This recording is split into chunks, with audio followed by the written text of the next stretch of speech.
Brothers and sisters of Burkina Faso, and to all my African family, listen closely. Today, the world will hear a truth they tried to bury beneath the weight of our chains. They called our land dirty, worthless, forgotten. They pointed to piles of garbage and said, "This is your shame."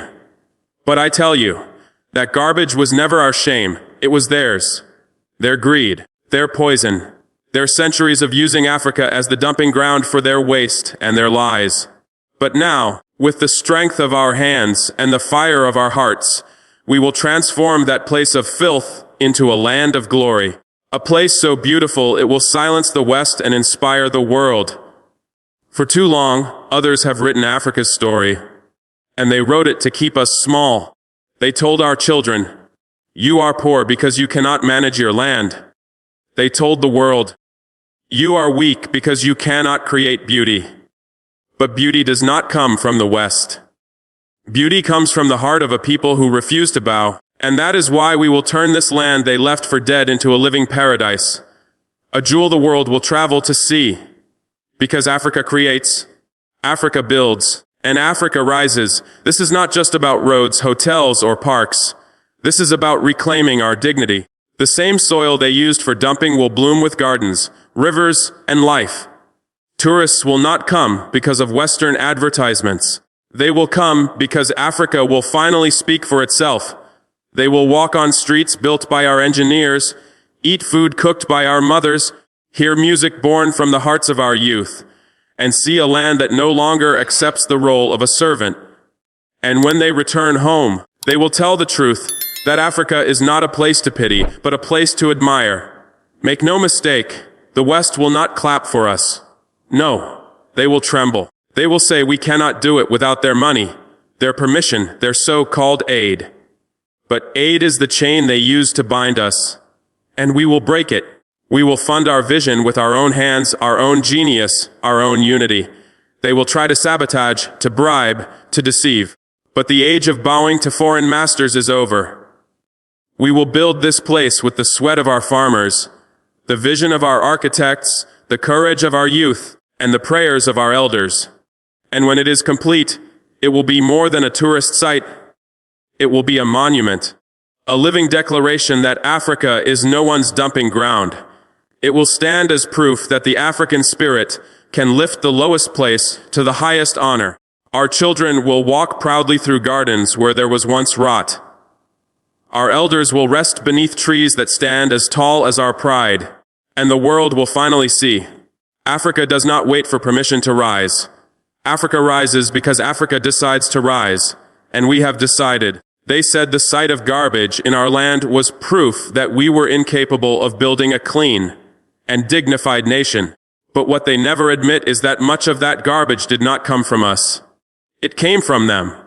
The same powers that plundered our gold, our cotton, our oil, and our dignity also shipped us their waste. They filled our soil with their plastics, their chemicals, their rusted scraps, and then they turned to the world and said, "Look at Africa. It is dirty." This was their trick, to poison our land and then blame us for the stench. But we, the people of Africa, know the truth. We know that what they call a dump is not the end of our story. It is the beginning of our revolution.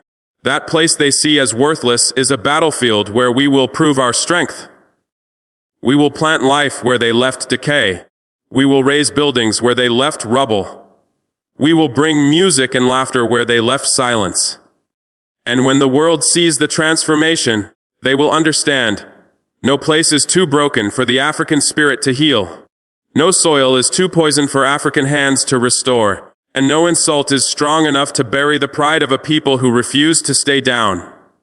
The world has been trained to believe that beauty, progress, and success must carry a Western stamp to be real. They show us their cities, their parks, their monuments, and tell us that without their guidance, Africa will remain in darkness.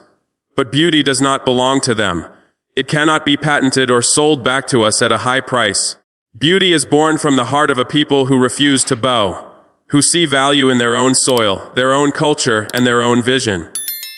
Our rivers, our sunsets, our music, our spirit, these are not things they can manufacture in their factories. When we come together as one nation, one people, and use the skills, creativity, and courage already within us, we will create something the world has never seen before.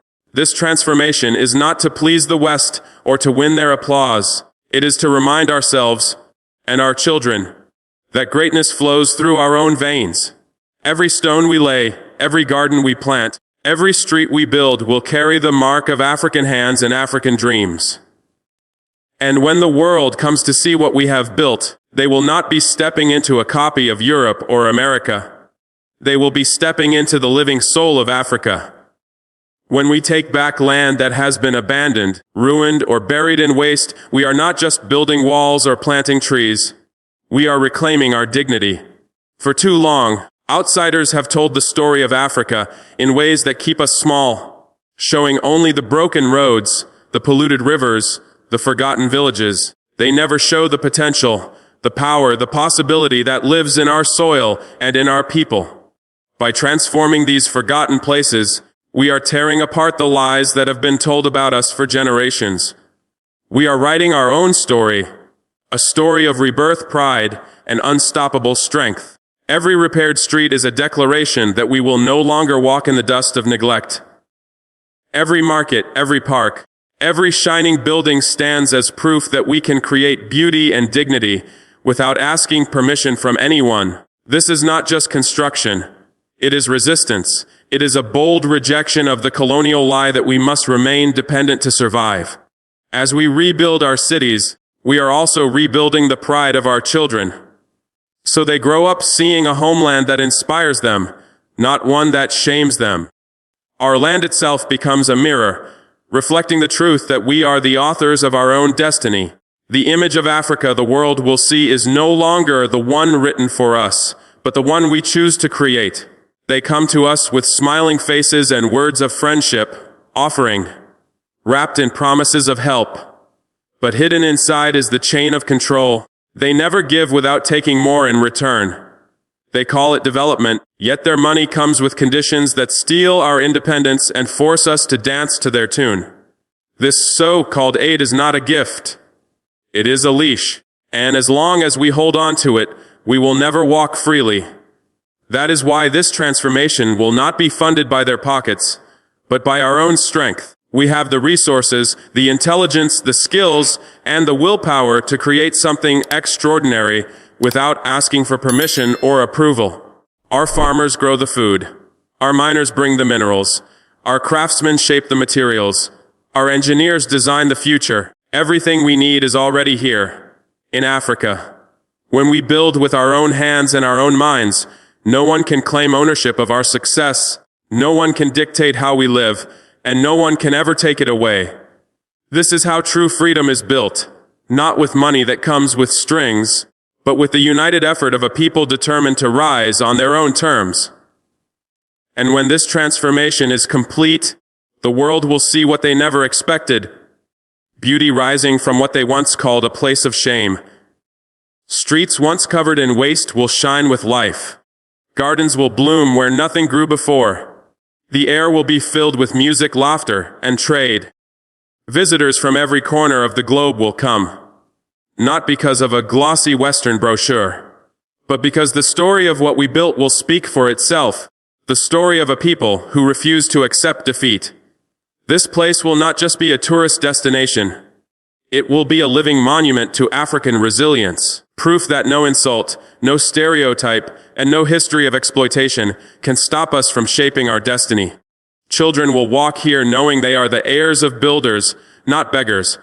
Elders will rest here knowing their sacrifices were not in vain. And every visitor will carry home the truth: Africa does not wait to be rescued. Africa rescues itself, and in doing so, it reclaims its rightful place as a leader, an inspiration, and a force the world can never again look down upon.